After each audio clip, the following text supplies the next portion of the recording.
Good afternoon or good morning, everyone, and welcome to this session on media skills for the Bear Biologist. Waka, Здравствуйте, hola amigos. I'm speaking to you from the traditional lands of the Dena'ina Athabascan people in Alaska. And I've been honored as an elder by those people, and I have a Yupik name, and my Yupik name is Chachmuk. I've worked hard at getting that pronunciation down. My name is Steve Heimel, and I'm here to kind of moderate this session, which is going to deal with media skills. The way it was put in the promotion is upping your game when it comes to the public interface. And there's three of us here who will help conduct the session. And Ryan will be talking about social media, and Sarah will be talking about it from the point of view of the bear biologist.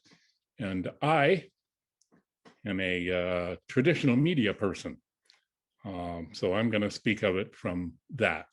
And then we'll have some time at the end for questions and answers, but Ryan will have to leave the meeting early. So we'll try and accommodate that as best we can, but he has to get back to his students at the University of San Francisco. They'll be waiting for him. So my name is Steve Heimel. I am a broadcast news person. I am a talk radio person. And I am an editor for a public radio station in Bethel, Alaska, which is bilingual and is in both the Yukton language and English language.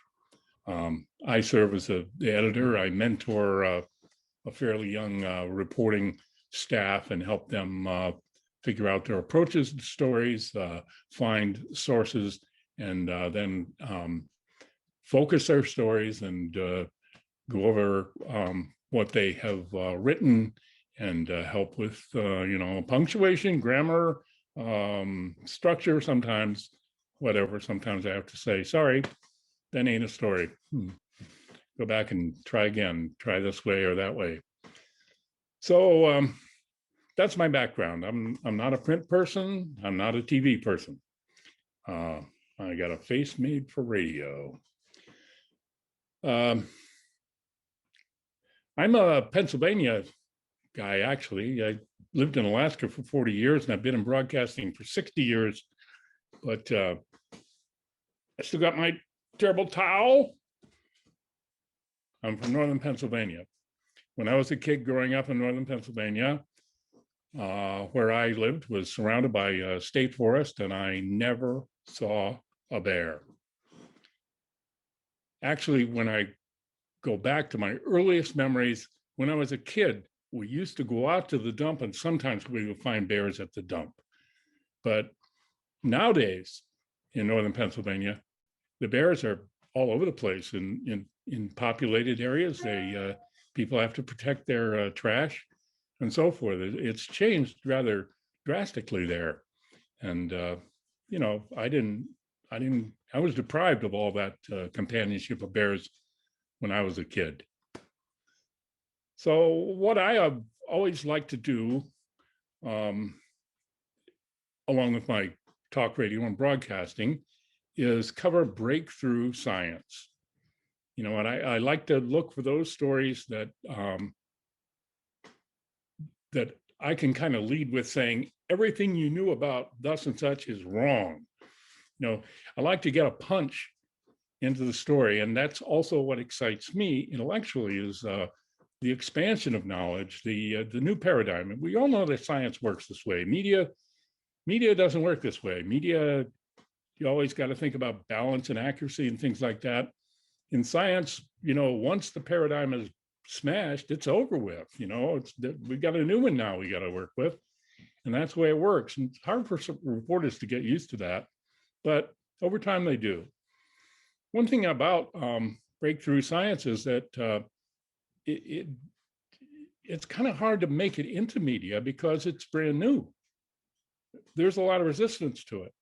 So I've seen over and over again, like many stories that I've come across that I have been unable to report, either because the editor did not want the story, or because the sources were hesitant to get out on a limb on the story, or because maybe I just didn't understand it well enough and I couldn't get anybody to explain it to me well enough, and I had to drop the story. There are substantial political forces in science journalism, and particularly in the area of large charismatic megafauna. And I remember covering the Exxon Valdez oil spill that 3 scientists were forced to make career changes because of the breakthrough science that they discovered. One was a researcher in harlequin ducks who, found that they were being damaged. I mean, they dive into sediments, and it's only natural that they would show ongoing damage from the oil spill. And Exxon hated that and professionally harassed this guy until he picked up another field of study. He left the state. He's gone. I could not really report that. Same thing with herring. The herring, they were monitoring the herring. There was herring spawned right into the oil. And the question was there genetic damage? And unfortunately, came a year where they didn't do any sampling. They discontinued the sampling, and that was the gap year where they had needed the data. They never got it. The herring researcher had to go into a different field, and because she was harassed by Exxon. There was a orca whale researcher, Craig Matkin. He had all his research money taken out from under him because of Exxon harassment. And but he found other funding sources and kept going with his research. I mean, you're talking about a large charismatic megafauna when you're talking about a killer whale. And he just kept right on charging ahead. Once again, the question was the ongoing damages that Exxon didn't want validated, and wanted to cast doubt upon. And they went right after the reputations of these scientists. So it can be a minefield. I'm trying to show from the traditional media point of view what we're after, so that you can understand what the reporter wants and even where they're coming from. Because the fact of the matter is there's a zone of convergence between the journalist and the investigator. And we need to look for that. If the investigator has more media literacy, it's going to increase the potential zone of convergence. I mean, in some ways, we want to get the story out. On both sides, the media side and the investigator side, we want to get the story out. So we can find these convergent areas. We can all do a better job, and I can get the stories out, sell them to my editor, or whatever the situation is. Nowadays, we have a lot of freelancers out there. Now, one thing when you're dealing with a media person, you need to know who they're representing. Sometimes they'll say, "Oh, I'm from the New York Times." That may mean that they just pitch the story they're a freelancer actually, and they pitch the story to the New York Times, hoping that they would buy it, and they might end up trying to pitch a story to somebody else that wants a completely different kind of story. There's an important thing to bear in mind. What we're really talking about here is trust. Building trust, establishing trust, and then keeping trust is really important. And knowing who you're dealing with, whether this is someone you can trust, I think is really good. And there's cues you can catch, I think, in the interviewing process to get a better idea of exactly how they might want to be handling what you have to say.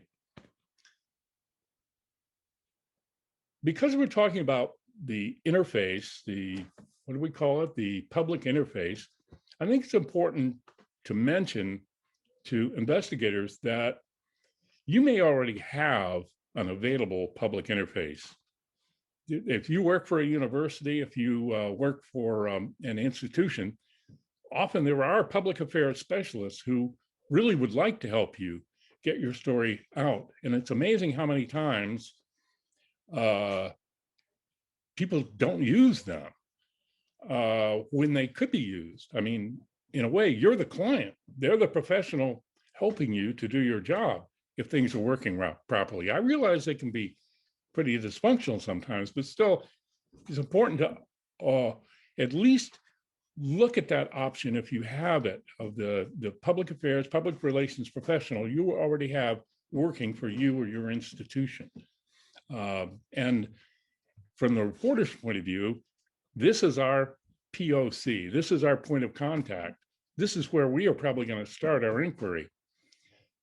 It's always my goal as a reporter to reach the investigator because I want to get their voice. I want to get them speaking in a compelling fashion about what it is that they're investigating. But if I don't go through the professional in the PR office, I might run into trouble. That person might really not like that I bypassed them. So they're my initial point of contact. And then I'm going to ask them to introduce me to the investigator. And if they're really good at their job, they know the point at which they can pull out and let us go for it. And then maybe the other courtesy that we have to observe as reporters is to get back to them and say, here's what I did with your story, because that really counts. That builds that trust that I'm talking about. So really good public affairs professionals can also help you hone your message, figure out what your talking points are, and even rehearse. I mean, that might sound a little crazy or artificial or anything, but there's nothing wrong with figuring out what is the soundbite that you want to deliver and figuring out how it goes. What's the reporter after? The reporter is after a story. Human beings communicate their culture through story. A story has a structure. We all do naturally. We tell stories to our friends. You sit down next to somebody in a bar room, pretty soon you're telling stories to one another. But stories always have a structure. And we have I won't say an instinct, but we have an intuition, let's say, of a cultural perception of how to create a story. An example is the joke, okay? So a joke has a setup, it has an exposition, and then it has a punchline. So you go, setup is here, put your hand in the air, wheel it around, knock, knock. That's the exposition. Who's there? More exposition. Yeah. Yahoo. That's the punchline. Okay. Simple as that. Easy to remember. So how do reporters think? What are they doing? They're thinking about what their pitch is. What is my story? Who do I have telling a story? What are the elements that are going together to make it into a story? That's what they're looking for. They're looking for what's that structure and what are the parts that tell the story? Where's the setup? You know, where's the exposition? Where's the punchline? You need to be thinking about what is your punchline, you know, and don't be afraid to repeat it. Reporter's going to have to tell an editor, why would someone be interested in this? Well, that's a worthwhile question to ask.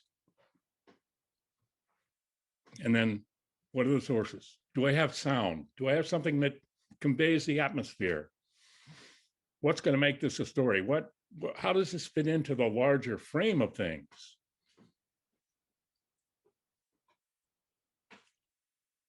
It's a landscape of trust, dealing with sources.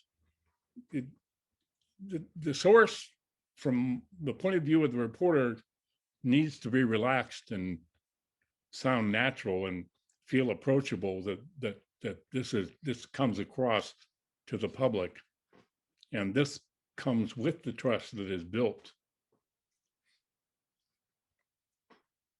Reporters have to think about competition often. In other words, they like it when they have an exclusive story nobody else has. They got a scoop. They got something that's ahead of the rest of the press corps.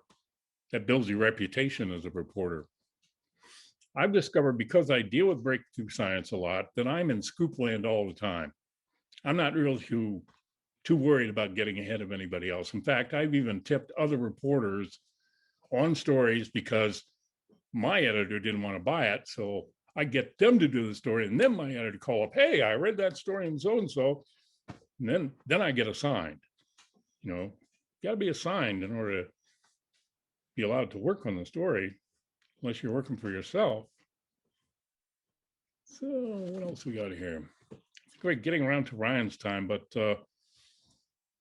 I wanted to say that reporters look for, and especially when you get to audio and visual, but also the quotes, they need enthusiasm. They need to hear enthusiasm. They need to hear passion. These are not things that come naturally to a scientist. Scientists would like to be guarded. They like to put things in conditional language, but that doesn't always make for a compelling story. I've been to news conferences where the same questions gets asked over and over and over again. The reason is because the soundbite didn't come out yet. So they keep asking the question, hoping that or coming at it from a different angles, hoping to get a better soundbite that's shorter. When you have a whole lot of conditional stuff in your, well, of course, there's doubt if thus and such and blah, blah, all of a sudden you got way beyond the 20-second soundbite, and they can't use it. They might cut out the conditional part, but that endangers the accuracy of the story. So it's good to figure out, how you can get things phrased in a compact fashion to get that quote out, and realize they might not be asking the same question over and over again because the reporter is dumb and not getting the point. And they might be asking the question because they didn't get it stated clearly from you.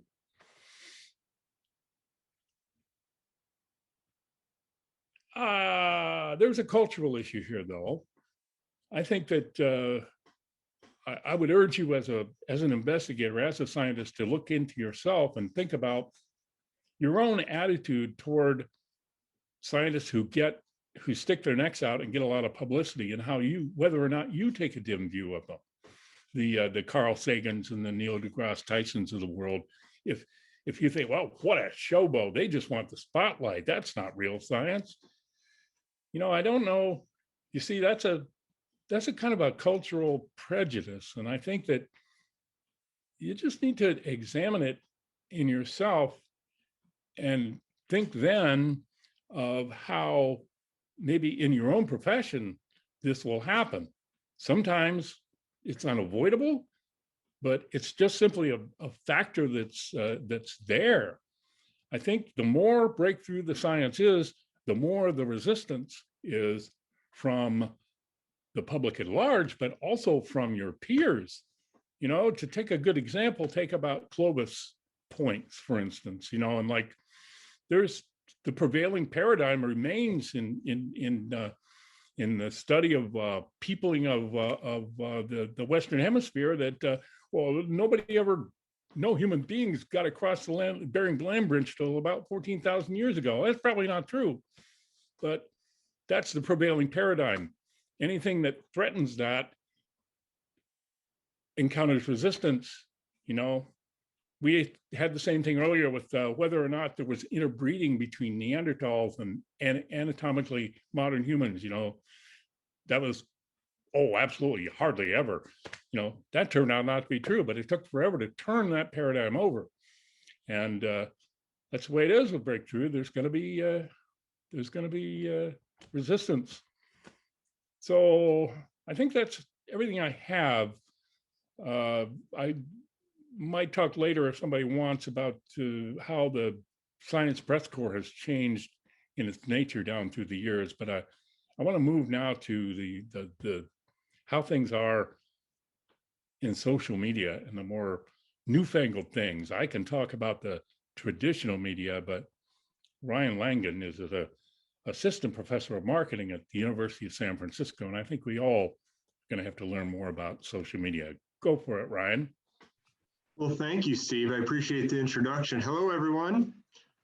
It is a pleasure to be here. I'll bring up my slides, but while I'm doing that, I just want to say that I do appreciate the opportunity to be here with you because as biologists, as wildlife managers, as conservationists, as researchers, as authors, all of you here today have an important message to send and compelling stories to tell. And so to the extent to which in the time that I have with you, if I'm able to help you spread that message or share your story a little bit further, that's a very encouraging thought. So I really appreciate you allowing me to be here. In the time that I have with you, I was hoping to accomplish a few things. One is to convey why we see so many organizations, for-profit and nonprofit, placing such an emphasis on social media towards their, for their communication strategy. I also want to talk a little bit about what makes content online on social media, what makes it engaging in case you decide to, increase your presence online in that way. And then also end with outlining some steps that if you wanted to look at social media, most of us are familiar with it personally, but if you wanted to come at it more from a strategic perspective, and again, with the aim of advancing your message, telling your story, what might that look like? And in marketing, there's a common expression, which is that you want to be where your customers are at. The same is true for nonprofit organizations, right? You want to be where your donors are at. You want to be where your volunteers are at. You want to be where those individuals who are receptive to your mission, to IBA's mission, you want to be where they're at. And what we know is that increasingly that's online, right? I don't know if this image looks familiar to anyone, but we see a bunch of people sitting around looking at their phones. This is not uncommon.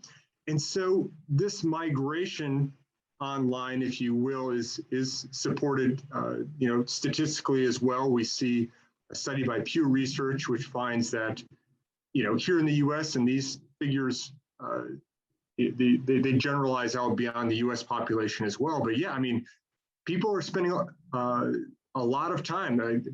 Nearly 70% of US adults are on Facebook, over 80% are on YouTube. And indeed, many of us are using multiple platforms simultaneously. So again, be where people are at. Increasingly, that's online. Not only are they using these platforms, we're using them often, right? With the exception of Twitter here, we see with YouTube and Snapchat and Facebook that we're on these platforms, we just generally speaking, on them at least once a day, and sometimes more than that. So once again, this is why we see more and more organizations reallocating their communications budget, their marketing budget towards digital marketing and social media. This is reinforced and evidenced in a quote by Michael Fox, who says that we're still in the process of picking ourselves up off the floor after witnessing firsthand the fact that a 16-year-old YouTuber can deliver us 3 times the traffic in a couple of days that some excellent traditional media coverage has over 5 months. So, well, listen, I mean, is there a role for traditional advertising? Absolutely. Know your target audience. Understand that there's synergies associated with integrated marketing communications using both traditional advertising and digital. of course, today's talk is just about social, but it is impressive in terms of the overall reach that you can have with social media, the fact that you can be hyper-targeted, the level of engagement, all of that really lends itself well to why it's important for anyone that has a message that they want to convey, whether it's an organization or us as individuals, if we want to consider ourselves kind of a brand or a thought leader or a scholar in a particular space, that you have information you want to convey, there's merit here. As you think through your overall communication objectives, why you may want to have more of a presence online, I would suggest that you might want to consider these overall objectives, which is to say that as you think about for the IBA and for the work that you're doing, the overall goals tend to be around informing your target audience, persuading them and reminding them. That seems pretty straightforward, but it does involve thinking through what exactly is it that you want to inform them of. What's it, and not only what's important to you, what do you think is important to them?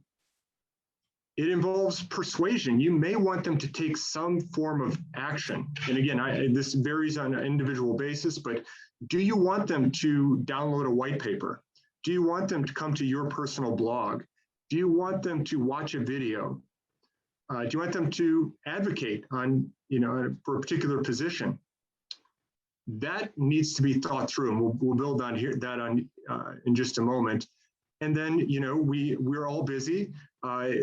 So you can use communication objectives to remind people, to stay top of mind, to keep your issues relevant in their lives as well.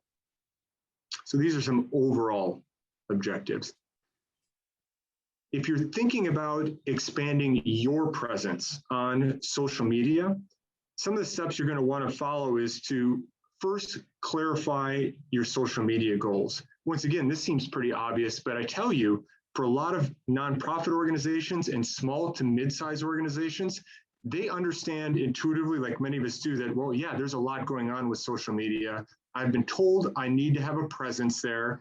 I really don't care that much about it, so I'll pick a couple of platforms and I'll post something every once in a while. That's a viable approach, but it makes a little bit more sense from a strategic perspective. If there's aims that you have, you may want to delineate what those goals are. What are you trying to accomplish? Here are just some sample ones. It may be that for the issues that you're working at, or the science that studies that you're producing and the findings that you've yielded, are you trying to create greater awareness? Are you trying to establish greater credibility or trust, position yourself as your own personal brand, as a thought leader in a particular space, which many of you are?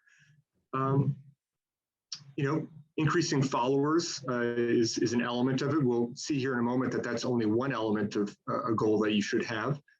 Driving traffic to a blog or a website, attending a particular event, promoting volunteerism, and then finally, another common goal is to facilitate conversions.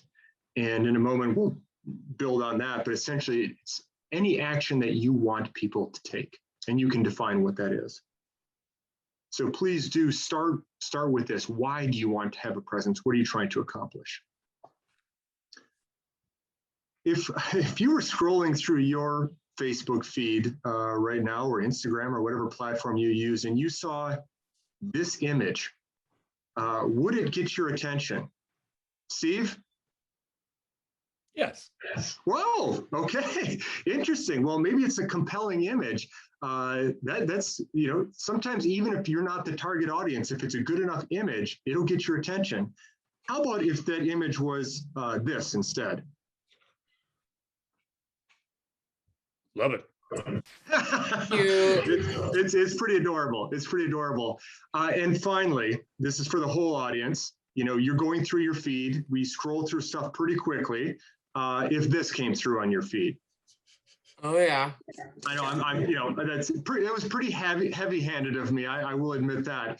But my point here is to absolutely have some clarity, not only about what you're trying to accomplish, but who is your target audience. In this case, given the audience here, it's not surprising that this is something that would lead to greater awareness and foster engagement, much more so than probably the Kim Kardashian post.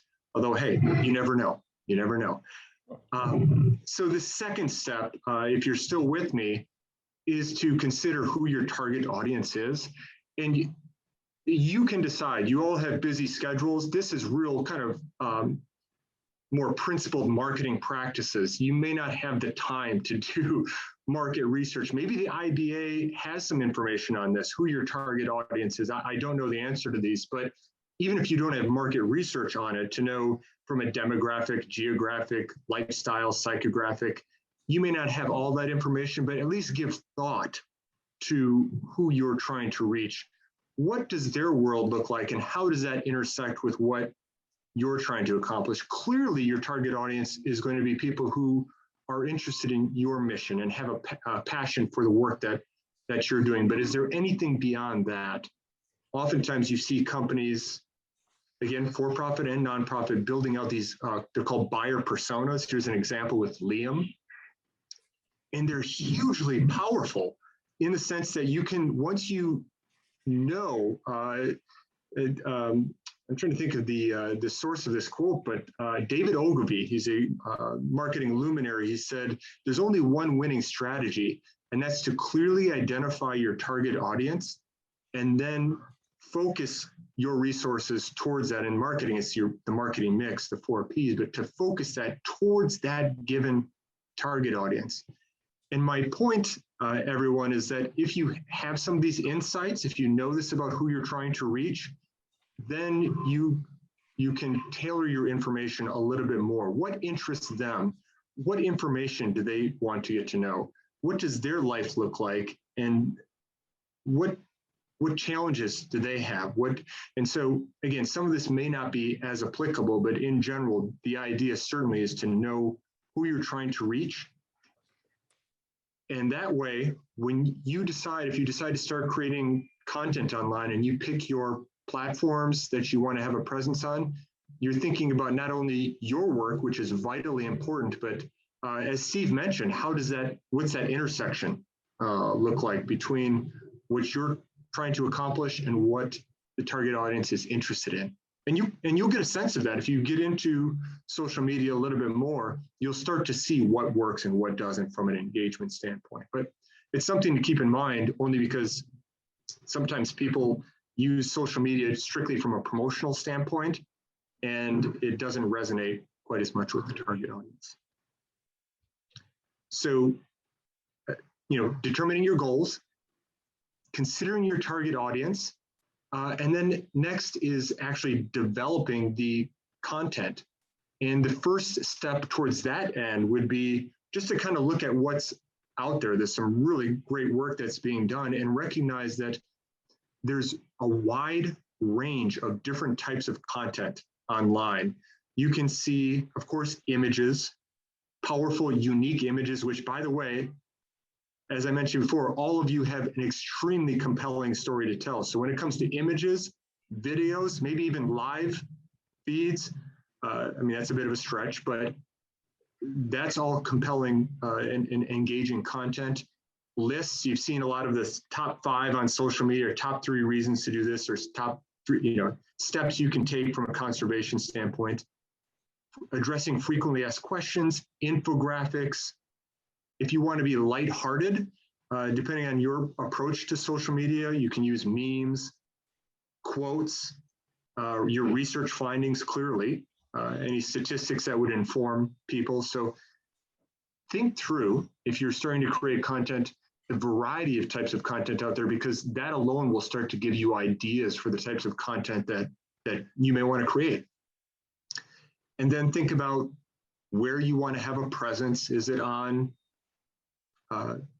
YouTube? Do you want to make videos? Do you want to be on Facebook, Instagram? A lot of that has to do with your personal brand, what makes sense for you, but also being where your target audience is at, of course. And then kind of optimizing that content. What you would post on Twitter, for example, would be, the message may be the same, but how you execute it on Twitter versus Facebook or Instagram would probably be pretty different. So keeping that in mind as well. Moving on, so developing that content. Here is kind of a thought leader. I'm sorry this image got corrupted a little bit, but some of you may remember, at least for the domestic audience here, a while back, the company Target ran a campaign called the Acceptance Campaign, and it was a video that they posted on traditional advertising, but also on social media that showed young college students, young adults getting accepted into college. And it was very well executed. The point there is it elicited some of these responses like, of course, I'm not crying, that would be silly. And people who even know marketing, still, if you're able to evoke an emotion, this is much more likely to be shared. And once again, the work that you're doing, and it doesn't all, and you can decide, by the way, what that emotion is. Do you want people, there's only so much you want to, some of it's very serious stuff, and you can have that come through. But if you're making a fair amount of content with consistency, some of it should be a little bit more uplifting and positive, but you determine what emotion you want to evoke. But that's hugely powerful for breaking through to people. And of course, you guys have it in spades as it relates to providing information. This is, by the way, this is what makes content engaging according to BuzzFeed, who again are thought leaders in this space. Does it evoke an emotion? Are you providing new, novel information? Is it aspirational? Can you tell a story of how a particular geographic area was really able to turn things around? North of Pittsburgh, the story of how that got turned around, how it went from no bears being present to really a vibrant bear community in that area, and how individuals have taken part in this cause and really made an impact. It can be aspirational in nature. And then finally, thinking through what are IBA's brand associations? How do you want to be perceived? And how do you as scientists, as researchers, as wildlife managers, as conservationists, how do you personally want to be perceived? You're your own brand. And then how can you create content? It's one thing to say this is who I am, but can you create content that gives consumers or viewers, I'm sorry, I always say consumers as a marketer, can you give them a reason to believe that that's true? Can you reinforce those associations, how they see you? As I mentioned, look around. Here's a wonderful example in Doctors Without Borders. You don't have to create this all on your own. You have very compelling and engaging content to draw from. But notice how Doctors Without Borders, who does a wonderful job on social media, look at this, the variety alone. They've got unique, powerful images. Check, that looks great. They're using infographics to inform. What are some statistics, pieces of information that you want people to know about? And you can get them to take action as well. Remember, we talked about what your objectives are. And if you want to persuade someone to do something, articulate that and then start generating content around those goals. What are your demands? I think Doctors Without Borders during the holidays had a Christmas wish list. Is that something that can be done? And I really like, personally, powerful images, videos, but also even illustrations, just creativity in marketing or in communicating your message and story can really matter. And again, some people are more or less comfortable with that, but it's something that as you get into that space, maybe you can experiment with a little bit. Then it's engaging. And I've only got one more step after this and I'll turn it over. But here's an exercise I do with some of my undergraduate students. And that is, there is powerful, pretty robust software out there like Hootsuite and Sprout Social that will help you manage social media across multiple platforms, to send it out and to monitor it, to look at the metrics and KPIs, and to engage with people when they respond and put that all in one feed for you. That's wonderful. I suspect most of us are not in that place that you need that kind of software. So if you do feel like just enhancing your presence a little bit, building on what we talked about, you can just do it in Excel And there's some sample templates out there that you figure out what platforms make sense for you, and then ease into it and decide what are some content types. So this was Bay Area Animal Rescue, and notice that they had their goals to increase awareness, foster more pet adoptions, increase donations and volunteerism. Then they started to build and provide education and build content around that. So, maybe it's tips for tips on adopting pets, or it's highlighting and again, creativity matters here. Don't get angry with me as scientists, but can your bears, can they have a personality? If you wanted to be a little bit lighter with it, can you name it, and can you give a bear a personality? Maybe I'm way off base on that one, but hopefully you get the idea that there is this potential here to think about it not only as hardcore scientists, but where's your target market at, or where's your where are consumers, where's your audience at, and what would be informative, interesting, evoke an emotion. So you see some examples of how you can just come up with ideas that what should that, so you plan it out. Okay, I've said enough about that. And then finally, if you don't measure it, you can't measure it. If you don't measure it, you can't manage it, excuse me. And so what might you be measuring from a strategic social media perspective? Here's 3 levels of measurement. One is awareness, the other is engagement, and then finally conversions. This is the one that most people think of. Oh, how many likes, how many followers do you have? That's important, but you can see from the image in the top right, that's kind of top of the funnel. Yes, you do want a lot of followers or subscribers or visitors to your blog, but if they're not engaging in any way, shape, or form, you're probably not achieving those objectives that you've already laid out. So start with this and then track it over time. Is it going follower base up, down? What's happening there?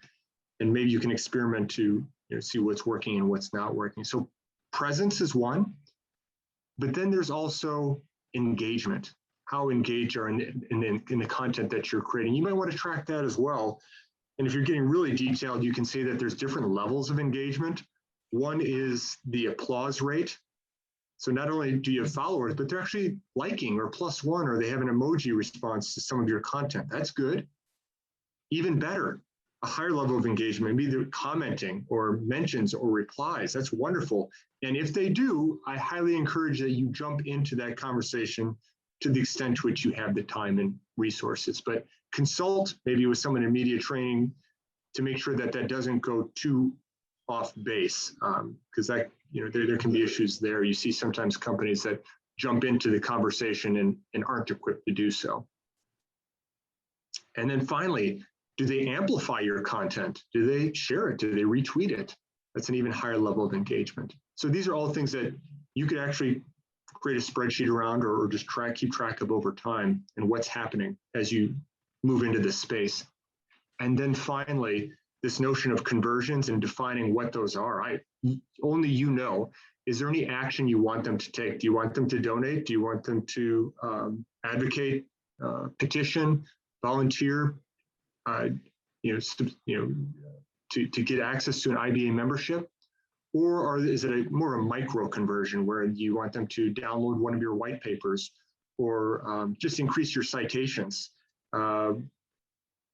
Right, so you can define what those macro or micro conversions are, and then you can determine, am I getting, first of all, is it improving, and then also how much am I putting into this, and am I getting the return that I'm looking for?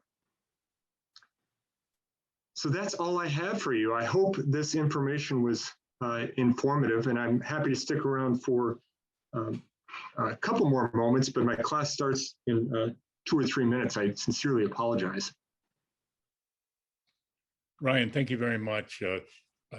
Before you leave us, maybe you could speak just a moment to this business of going viral, because it often happens, and often organizations are not prepared to deal with what happens next. Yeah, that's true. That is where some of that media training, Steve, that well about comes into play. First of all, I would say is, everyone wants to know, how do you make a piece of content go viral? And there is no, if we, I'd probably be early retirement if I had the answer to that. There's no way to ensure virality, but indeed you can, as we talked about, consider what makes content engaging. Knowing your audience helps with that, developing buyer personas, and then experimenting. And then what happens when it goes loose?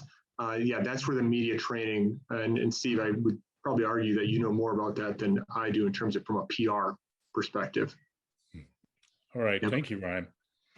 And next, I could see Sarah is jumping at the starting line here. Sarah Elmeligi is a biologist, a conservationist, an author, and a consultant. She's going to speak to this from the point of view of the bear biologist. Go for it, Sarah. Thanks so much, Stephen. Thanks so much, Ryan. I'm sorry that you have to leave us, but I really did appreciate your presentation, and I took notes furiously and feel like my social media presence is totally going to improve now. So thank you so much for that. Okay, so I'm just going to share my screen here. I've got a little presentation for you all. And all right. So I have a little presentation here, and before I get started, I just want to acknowledge that I am coming to you from Canmore, Alberta, Canada, and I am on Treaty 7 traditional lands, and that I fully recognize and appreciate, and I'm so grateful for all of the stewards of the land that have come before me since time immemorial and continue to be good stewards of this land. So I'm going to talk about a few key things today. So first, I'm going to go over getting your story out there, how words matter, hairspray, don't lie, hairspray, and how to be authentically you. So this is just how you prepare and how you deliver and how you retain credibility, because I know that that is a big concern for us as biologists. So I just want to tell you a little bit about me before we get started, because I really feel like there's a lot of people in the IBA who could also be delivering this same presentation. So I completed my PhD a few years ago, and my research area focuses on how grizzly bears and people share the landscape in protected areas. I've also worked for multiple nonprofits to protect landscapes and campaign for protected areas, influence policy, and improve land use planning.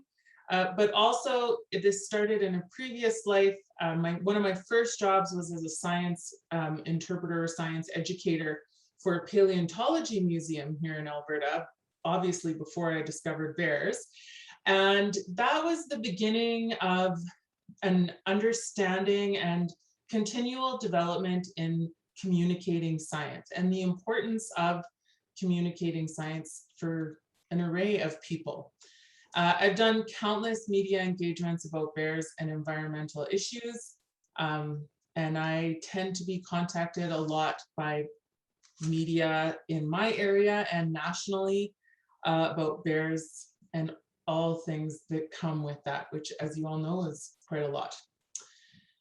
So you have some great story. You've got this amazing research find. You have something that applies to management. It's amazing and you love it and you want to get it out there. So congratulations, good job. What do you do first? I like to think of working with media and working with news in sort of two specific ways. You can either be proactive, which is like you have a story to tell. You need to make it happen and you want to get your work in the news. So this is like, you have amazing research results that you think are interesting. The trick is they should also be interesting to others. And if you frame it correctly and are passionate about it, all research can be interesting to others. So don't worry if you don't think it's interesting, it is definitely interesting. You're part of a program maybe that's committed to updating the public. So that might be another reason you have a report that you told the public you would release, and now you need to do that. Maybe it's your job. Maybe you're fundraising for the next best project and you want to increase awareness to hopefully increase dollars to your project, or maybe you need volunteers or partners. And those are all reasons why you would proactively want to engage the media in your work. Being proactive means that you control the story and the message, and because the story really only exists because you decide to share it. So it's a great way to get your work out there, and it's also a great way to start building relationships with local media. So Steve kind of talked about this at the beginning, that we need to build trust with local media, and that really is the essence of building relationships. So you're ready, you've got your story, you're going to call media and you're going to pitch it to them and see what they have to say. The other way that you might end up in the news is if you're being reactive. So these are news stories where a reporter needs some contacts you and needs your comment on an event. These are usually more challenging because with bears, especially in my experience, but your experience could be different, you usually end up responding to something controversial like conflict, hunting, management actions, something like that. In these cases, keeping calm and avoiding emotional reactions is important. But I also think we want to be a voice of kindness and honesty, and also authority and credibility. So I like to think of that as we really want to try to be scientists with compassion. And I can talk more about that a little bit later. Preparing for your interview is important because words matter. What you say, how you say it, and how prepared you are will make the difference between a fun and enjoyable media appearance or one that is super stressful and awful and leaves you feeling like you said the wrong thing and the story is not going to reflect what you want. So preparation is pretty key. Whether you are contacted for an interview or solicit your own, you need to be prepared. It doesn't have to be as dramatic as this quote. It's not a preparation as though for death should you never return. It can be easy and a relatively breezy experience. Being prepared helps you to be relaxed. If you are contacted for an interview, ask for some time to prepare and get back to the reporter, unless you are absolutely ready to rock it. But I frequently, when reporters call me, I ask for the information that they need a response to, and then I say, can I call you back in half an hour or an hour? Don't be afraid to ask the reporter for details of what they already know and where they want the story to go. You don't have to go in cold with no information. What does the reporter want from you? And what are they wanting to speak to you about exactly? They've contacted you for a purpose, and so you can ask them what that purpose is. Then do your research. Read the article, the report they want you to comment on, or prepare your own research to discuss. Take your time. Think about your comments from the perspective of the target audience, as we just heard. What will your target audience want to hear, or what will resonate most with them? You're not going to start talking about bear denning behavior if the interview is about bears getting into fruit trees. Or are you? I mean, maybe you are. Feel free to call a friend. Your peers have perspectives, but you can also talk to people outside of the bear world, which I highly recommend, and see what is interesting to them about the story. This is also a great way to test whether how you're speaking about the story is in language that is accessible for everybody, including people outside of the bear world. Think outside the box and contact people who are good speakers or presenters themselves. If you're unsure about the scientific details, call another scientist.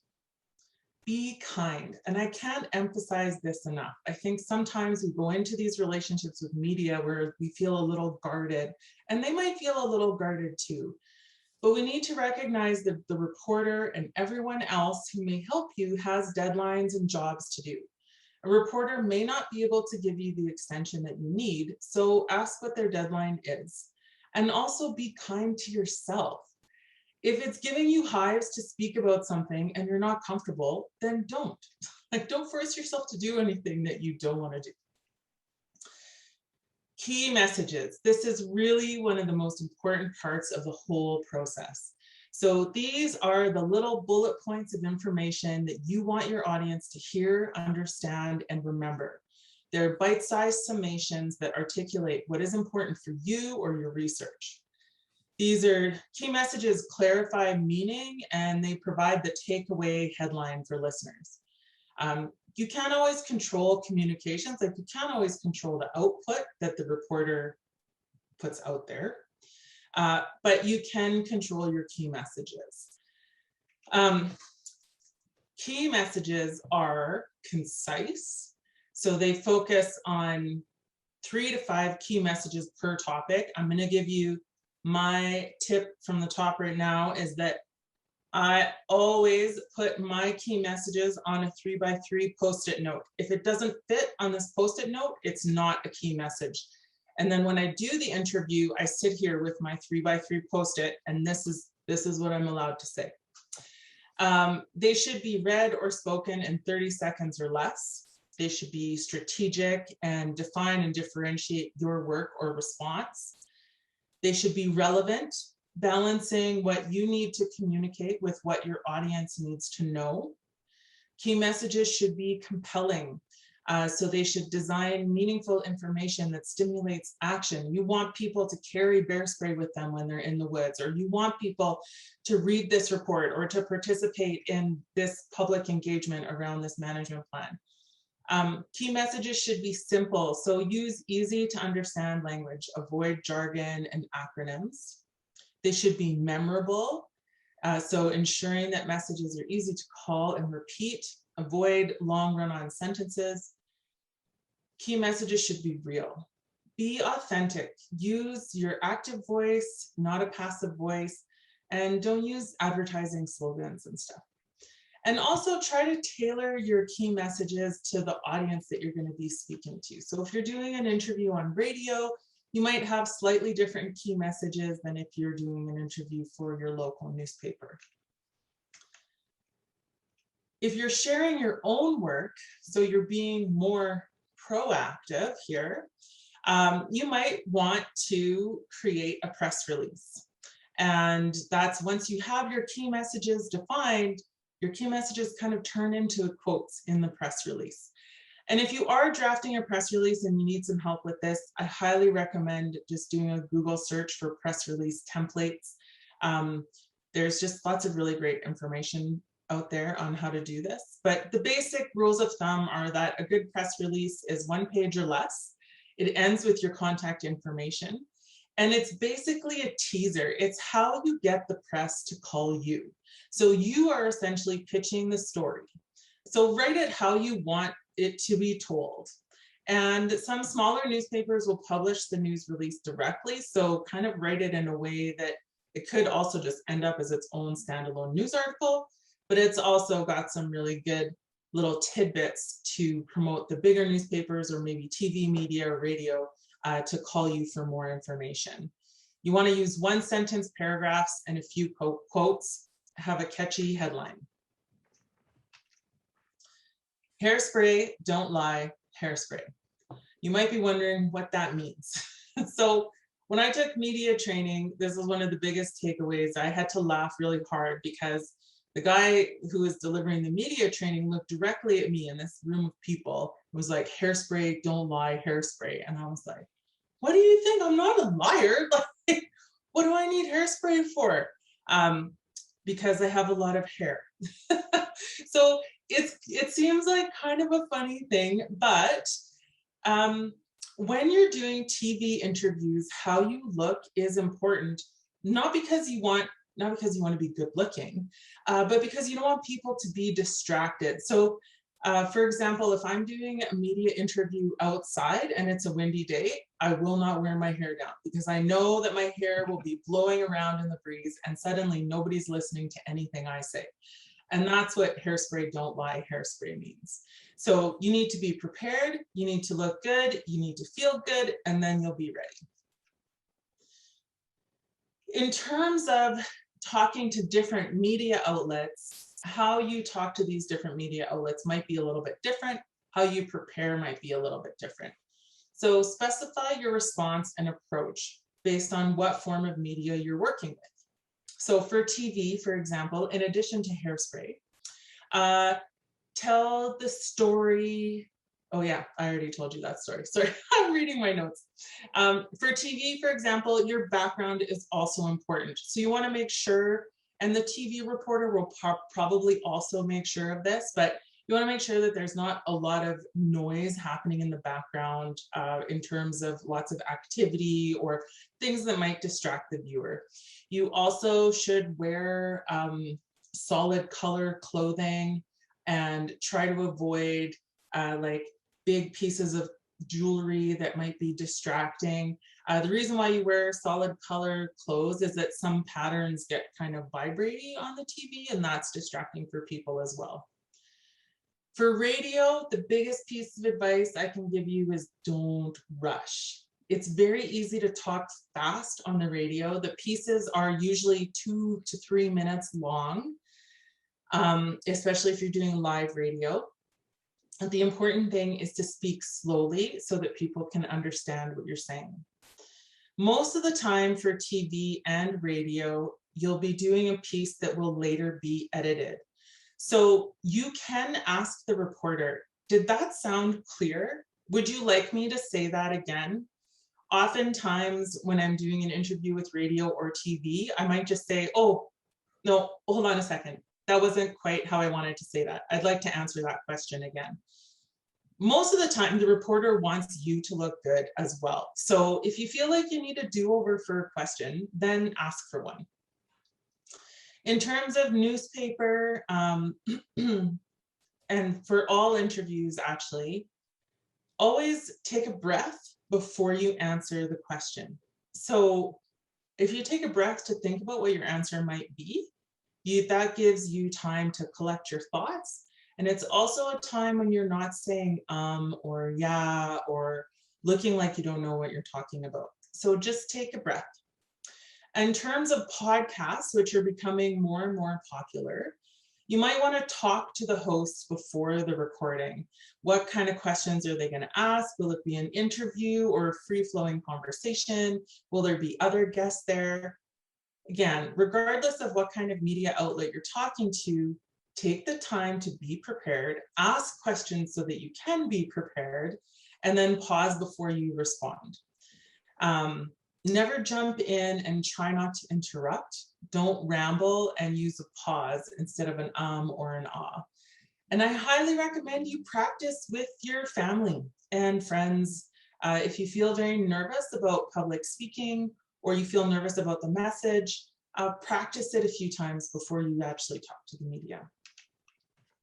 So I wanted to share a little video with you, mostly because it's funny, and sometimes sticking to key messages can be a little bit of a challenge in media. And so I'm going to play this video, which has some great examples of bad key messages. It's also just an afternoon little giggle for you.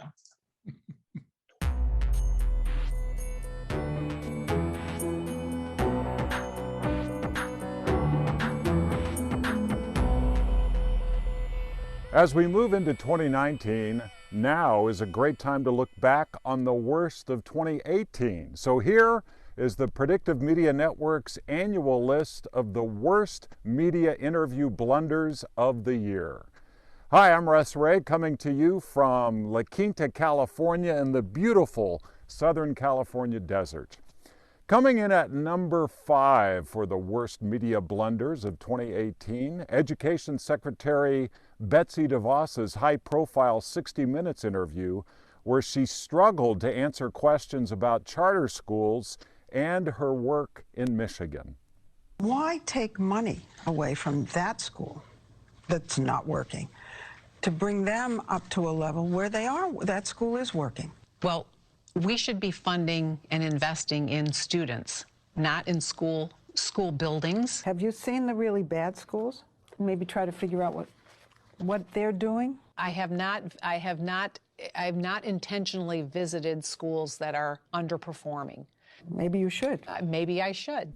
And at number 4, maybe the Democratic gubernatorial nominee in Maryland didn't like a question at a press conference about whether or not he's a socialist, but you have to wonder what he was thinking by dropping an F-bomb in his response. Not to put too fine a point on it, but do you identify with the term social? Are you f***ing kidding me? Is that a final point? Okay. And the third biggest media blunder of 2018, Facebook CEO Mark Zuckerberg's multiple awkward responses in congressional testimony. Mr. Zuckerberg, would you be comfortable sharing with us the name of the hotel you stayed in last night?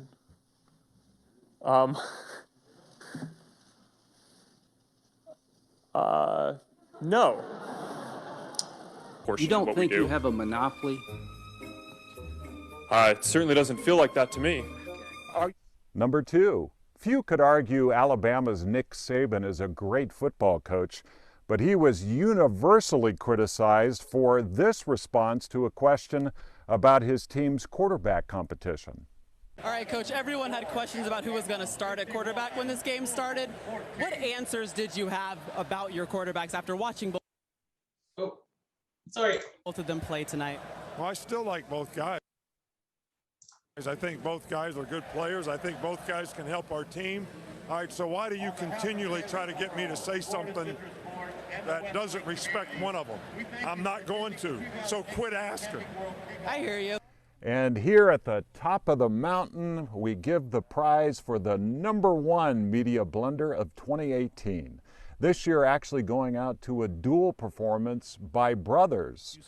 While marijuana is now legal in California, where this podcast was recorded, Tesla CEO Elon Musk didn't do himself any favors by taking a puff. And his brother Kimball, who is a Tesla board member, did this interview about a charity event. But he knew he was going to get questions about Tesla, and he could have come up with a lot better response than this one. I know you are. Look, you are on the board at Tesla, and you've got a new chair, okay? Have you heard anything from her? Is she lowering down the law? I am so happy for the future of Tesla. On March 20th, 2019, we're going to do a plant a seed day. We're going to get 1,000 families. Come on, 1 million families. Come on. I asked what she's saying. What's she doing on the board? I am very happy for the future of Tesla. Let me tell you about a story about a kid in South Chicago. I don't need to know you're very happy about the future of Tesla. I want to know what your new chair is doing at Tesla on the board. What I'd like to share is I am so happy about the future of Tesla, and Plant a Seed Day in 2019 will be a way for companies across America to participate. Sometimes it's effective to take a look back at bad media interviews to highlight the biggest mistakes to avoid. The Predictive Media Network will be watching for the biggest media blunders of 2019 and how they can be prevented. Thanks for watching. Okay, so I just wanted to share that with you. I'm going to ask you after my show to put in the chat what you thought were the biggest mistakes of what you just saw in those little bloopers. I mean, you can start putting them in the chat right now if you like, and we'll have a look at them. We've only got a few slides left. So one of the important things that we've kind of talked about in this is the importance of building relationships and trust.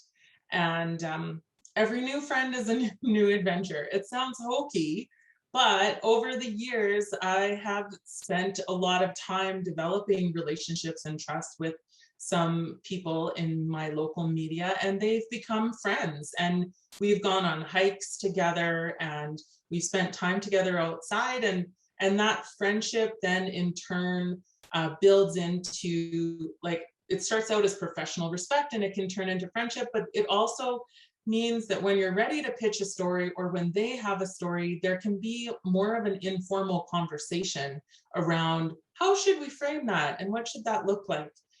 So having a good relationship with a reporter or a media outlet is a massive asset to your work, and for bears everywhere.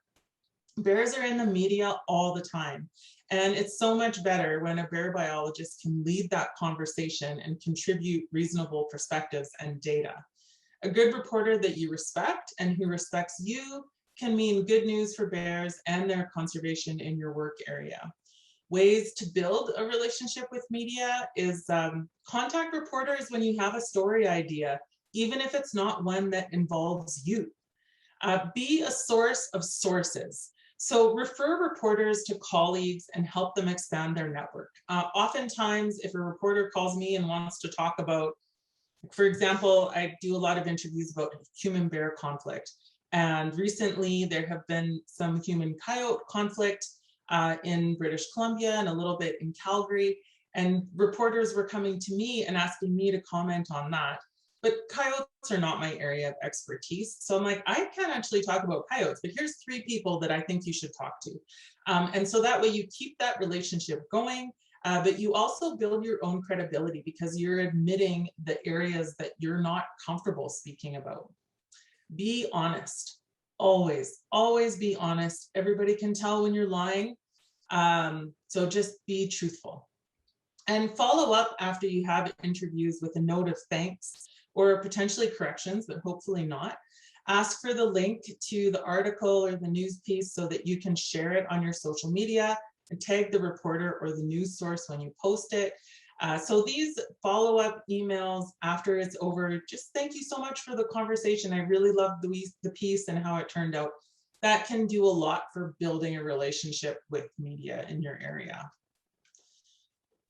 I think it's also really important to be yourself, be your authentic self. You're a scientist or a manager, but you're also many other things. This is me with my daughters the first day we went into the backcountry together. Don't feel like you have to hide who you are, because being yourself can be seen by others, and I think it helps you to look like a normal person to other people. So giggle if something is funny. But just as a hint, it's not funny if someone is getting hurt in any way or if others are upset in any way. Be serious when it's serious. Say it's tragic when someone is killed by a bear. Be disappointed when a management approach didn't work and things didn't turn out the way you wanted them to. But above all else, don't lie. People will know. So at the end of the day, in terms of maintaining credibility and surviving, I think there's 4 key things here. Speak to what you know. Admit what you don't know, refer colleagues, and stick to the science. And that last comment brings me to this one last warning, which is don't get sucked into the fear or the fiction. The media will often try to paint bears as with one of 2 brushes. Either they're vicious man-eaters or they're cute little teddy bears that are fictional. We all know that bears are not either of these 2 things. There's so much more than this. So keep it real, keep calm, don't get sucked into defending bears or hunting them if you don't want to.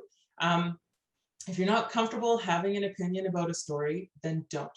Stick to the science. And what's the science? Hopefully it's some of your key messages. What does the data say? What further research needs to be done? Speak plainly and to the point. And don't feel like that example with Elon Musk is a little bit funny because he was not even addressing the question at all. But I'll give you an example. I did this earlier this spring in Alberta. There were 2 grizzly bear fatalities, very close in time. They were like 10 days apart, I think, and also spatially close. But there was no evidence that it was the same bear. We didn't even know if it was grizzly bears or black bears, although the evidence was pointing towards grizzly bears. But I did this media interview and it was very clear that the reporter wanted me to say that I thought these were probably the same bear and that this bear has he's got it out for people and is just gonna run a rampage all around the eastern slopes and people need to, watch themselves. And he kept asking me in different ways, leading questions for me to try to say that these 2 incidents were linked and that this was an aggressive bear on the landscape. And I kept saying, those incidents are under investigation with Fish and Wildlife, and I'm not comfortable saying that they're linked or that it's the same bear or any of those things until I see the data. And I just kept repeating that until eventually the reporter stopped asking me. So don't feel like you need to say something you don't want to. And with that, I thank you very much for your attention and your time.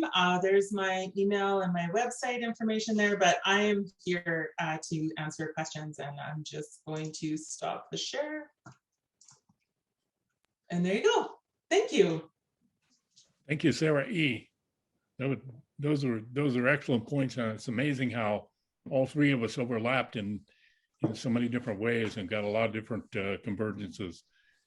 Before we go into Q&A, which are already stacking up there, I wanted to get your view on the delicate matter of being off the record or on the record, because reporters have pretty strict rules about this, but often people assume that they can just come in afterwards and say it's off the record, and you can't. No, you can't. So if I feel like I need to say something that I'm maybe not 100% sure of, maybe I want to do some digging and get some more help later, or I want to consult with some colleagues, I might say, okay, can we go off the record for a minute? I have a thought. It could be like this, but I really want to double check that before I go back on the record and give you a quote for that. So if you are in a conversation with somebody in media and you say can we go off the record? And they say yes, then anything you say after that should not be published. But I've also been in conversations with reporters where I've said, can we go off the record? And they've said, no, I can't. I have a really tight deadline. I need to get this story in the next hour, and we can't go off the record. And in which case I'm like, okay, I'm just not going to say, we're not going to go there. You know, if you want to do a follow-up story next week, call me and let's figure it out. Okay. Well, that's everybody's presentation, and we're ready for any questions and answers. I look at the chat and all I see is everybody saying, oh, what a great job. They may be exhausted. I don't know, but we're ready. We're ready for you, whatever you may have. If there were over 200 people signed up to participate in this workshop, which sort of amazed everybody. And I know. It's pretty great though. Yeah. In terms of telling the story, one thing that was brought up by the organizer that I didn't get to was the difficulties and hurdles of talking from the field. And I think this can really add some color. If you're a reporter, you want to get the person in the field, and you'll put up with bad bandwidth and delays and all sorts of things because it simply has more color. But for the investigator, I think it's important for them they're so close to the situation in the field that they don't see the color. And it's good to step back and just say, well, we have a lot of mosquitoes, it smells a little funny right now because it's autumn, whatever it is. There are sensory details that make so much difference when you're trying to bring a story alive. And if you can get that brought through from the person about the conditions, how many hours they had to do, or even, how tedious lab work can be, this can really add color to the telling the story. Yeah, and that's why I think it's important to have your key messages. Can you see what my key messages are? Number one, bears are awesome because blah, blah, blah. And don't be afraid to use words like awesome because the public like that. Number two, bears do not want to eat you. Number three, we can coexist with bears. So if you really break it down, like I could write a book chapter about each one of these points. But when I'm doing a media interview, I really want to break it down to the simplest pieces. It's like I'm talking to my teenage daughter and her friends. They are not bear biologists. They haven't even completed biology grade 10 yet, right? So you really want to break it down to the essence and the components of the work that you do and why the work that you do is so great. There are a whole bunch of questions coming in the chat now, Steve, too. Do you have? Yeah, I see. A lot of it has a common thread here. I like this one here. Increasingly, I receive requests for bear-related media input or interviews initiated by public social media posts. Often these are based on a snapshot or a video.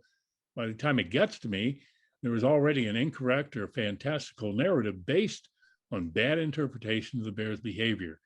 Can you comment on strategies to gently refute or redirect media misconceptions without using terms like dreck or BS?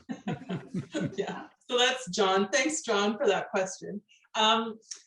So this is why I say stick to the science, because if somebody comes to me and says, well, there's this video of this bear doing this crazy thing, and so therefore all bears do this crazy thing.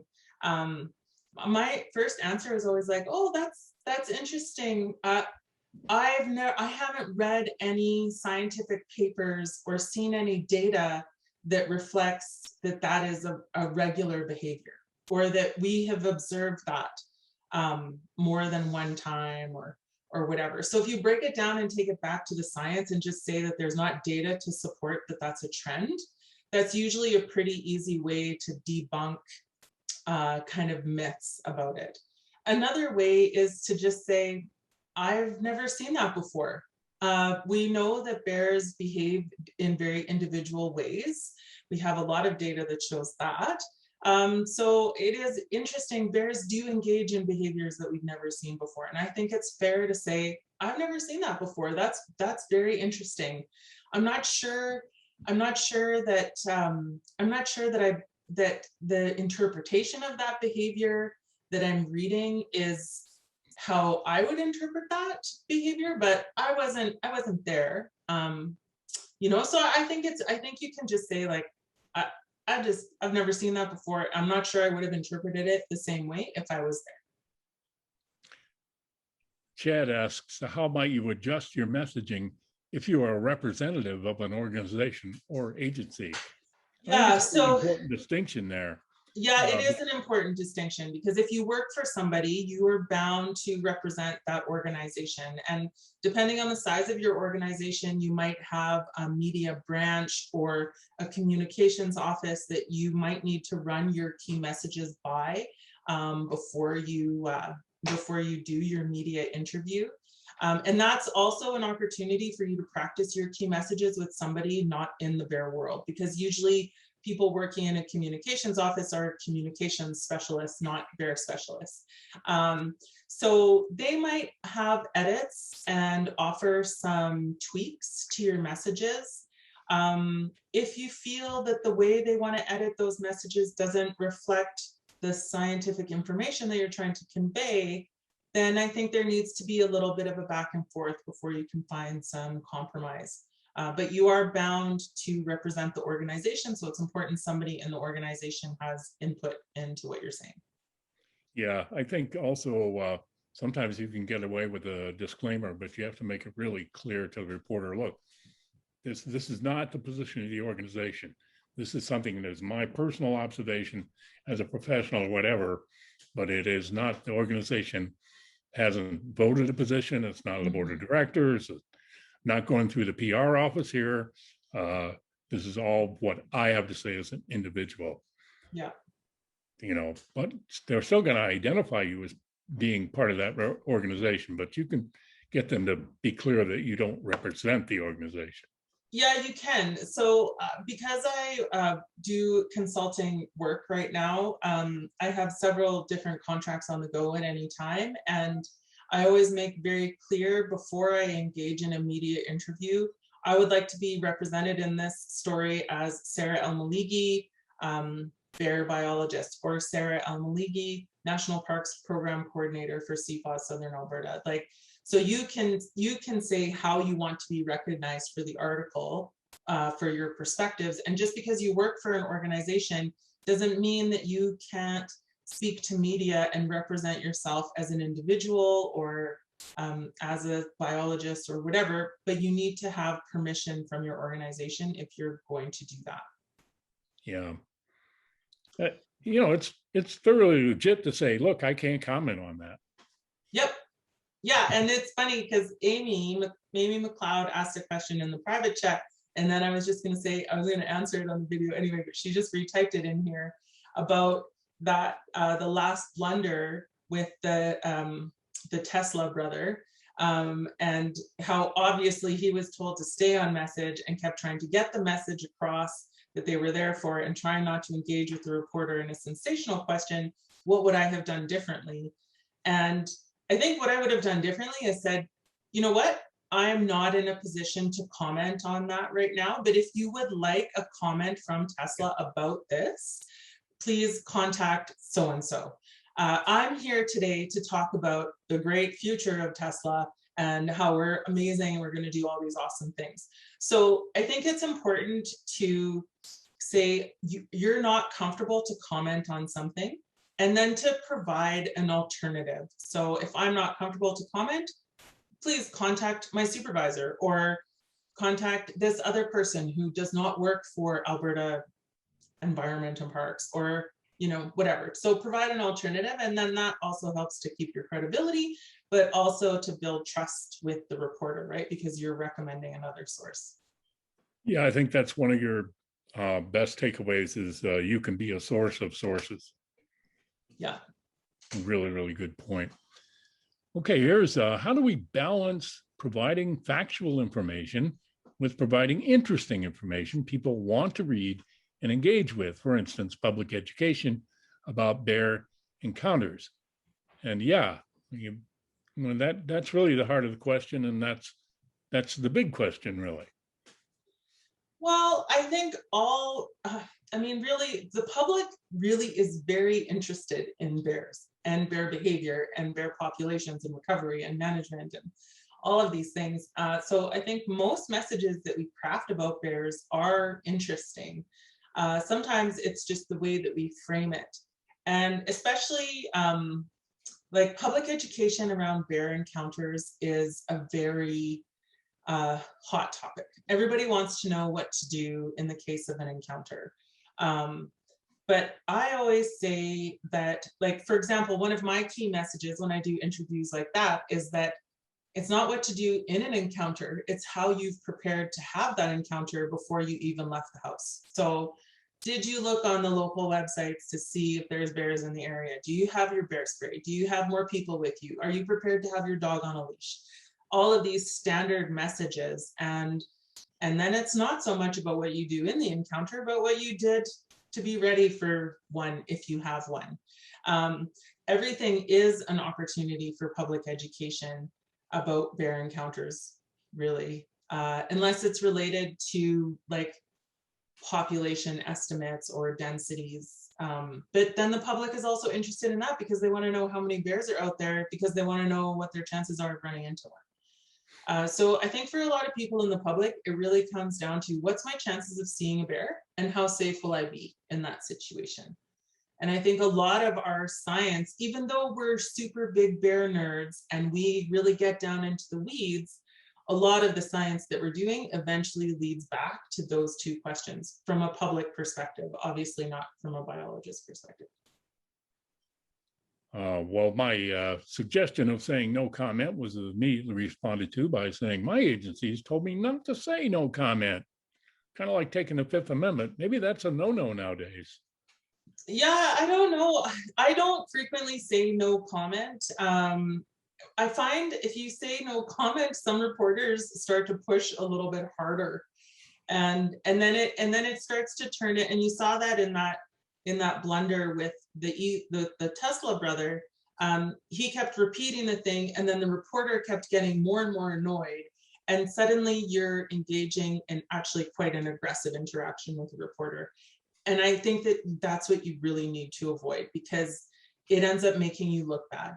And it probably makes the reporter look bad too, but I think it makes you look bad. So if you can deflect it in another way, in a way that you've answered the question, but haven't provided an answer, then I think the reporter feels more comfortable moving on and talking about something else. Yeah, well, it's valuable. I think you're suggesting what can be a non-answer answer. Maybe you should talk to so-and-so, or bear spray, bear spray, bear spray. That's right. Instead of hairspray. Hairspray. Not hairspray, bear spray. Okay. This was one about this is the business of reviewing copy and reviewing scripts. Now, I view it as my province to write the story when I'm a reporter. And I don't I'm often quite happy to pass it back to the source and say, would you look at this? Because I want to be sure I'm characterizing what you have to say. And this seems to be an issue of, well, then suppose you didn't like the way that the reporter wrote the story, and then they went ahead and did it anyway. Where's my recourse? Mm-hmm. That's a good question. Yeah, I think so too. Thanks for that, Amy. I think the key thing to remember in that your relationship with the media is a two-way relationship. And so I have had reporters who I feel misrepresented what I said in an interview because they spun my quote or they added a preamble to my quote that kind of makes my quote be a little out of context. It's really important to choose your words carefully when you're speaking to media, which is why the key messages that you've thought about before you have the conversation are so important. But it's also, there are reporters that I won't talk to now because that trust relationship goes both ways. And so if they call me to ask for a quote, I'm like, well, I'll happily talk to you about this, but I would like to read the piece before you publish it. And if they say no, then you can say, okay, I'm sorry, I just don't have time to do this right now. You don't have to say, I'm not going to do it because you misrepresented me and it was so awful. Just be like, no, I'm sorry, I don't have time. Maybe here's some other people you can talk to. Because I think we need to remember that we are also in control of that relationship that we have with the media, and building trust is an important thing to go both ways. I think also, organizations differ. I mean, the National Enquirer is a lot different standard than the New York Times. Mm-hmm. And there are editors. I mean, I know for a fact the way that Time magazine used to do their writing is the reporters would talk to an editor and the editor would write the story. And that's how Henry Luce wanted their news written. And they got a lot of stuff wrong. That's simply the way it was done back in the day, back then. Nowadays, I know in my organization, the manager, the board of directors, everybody wants to know if there was something that was inaccurate on the air, and we really expect people to tell us if we got it wrong. We want to know right away.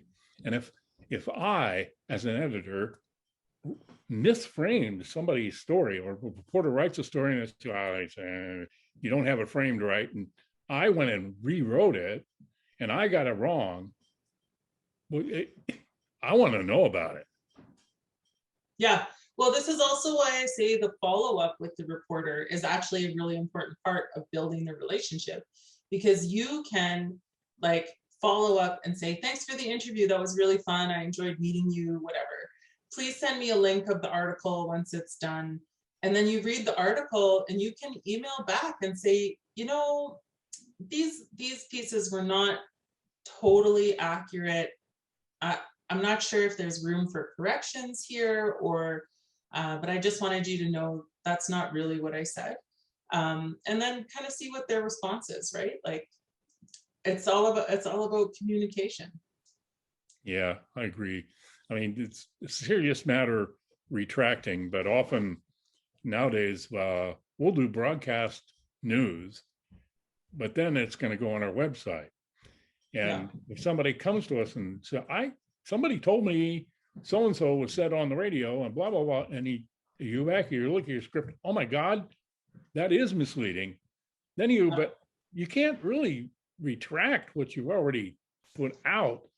But when you go to the web version, you can fix it, and you can make a note at the bottom. We fixed this to make this more accurate about this and that. And you'll often that's see that. just being responsible. Yeah, totally. And you can also ask for a follow-up. I know, because sometimes I feel like I say something, I read the quote, I'm like, I know those are my words, but I didn't have an opportunity to actually explain more thoroughly what I meant by that. And so sometimes I've asked reporters if there's an opportunity to do a follow-up piece. Can we do a follow-up where I can explain that in a little bit more detail? We also have the final version of the plan is going to be coming out. And so in a couple of months, there might be another opportunity to kind of revive or update the story. And I'd really like an opportunity to explain that in more detail or something. Very good. I'm glad you brought up news pegs. I think that's a good way to close. A news peg is basically the editor saying, look, what's the excuse for even doing this story right now? And it could be, well, because it's that time of year and the bears are starting to get hungry, you know, but there's a news peg, and you could have a news peg come in a week or so if you just bother to imagine it. Wow, that's everything. Sarah, that was fantastic. I want to thank you so much for this. I want to thank everybody for their attention, and I want to thank the organizers for allowing us to do this, and I hope it does some good. And Ryan, sorry you couldn't be with us. Everybody has questions for you, darn it. So that's the end of it, man. Yeah. That's fantastic. Thank you so much. Thank you. Thanks, Steve, and thanks at the IBA, and thanks everybody for listening. I hope you enjoyed that.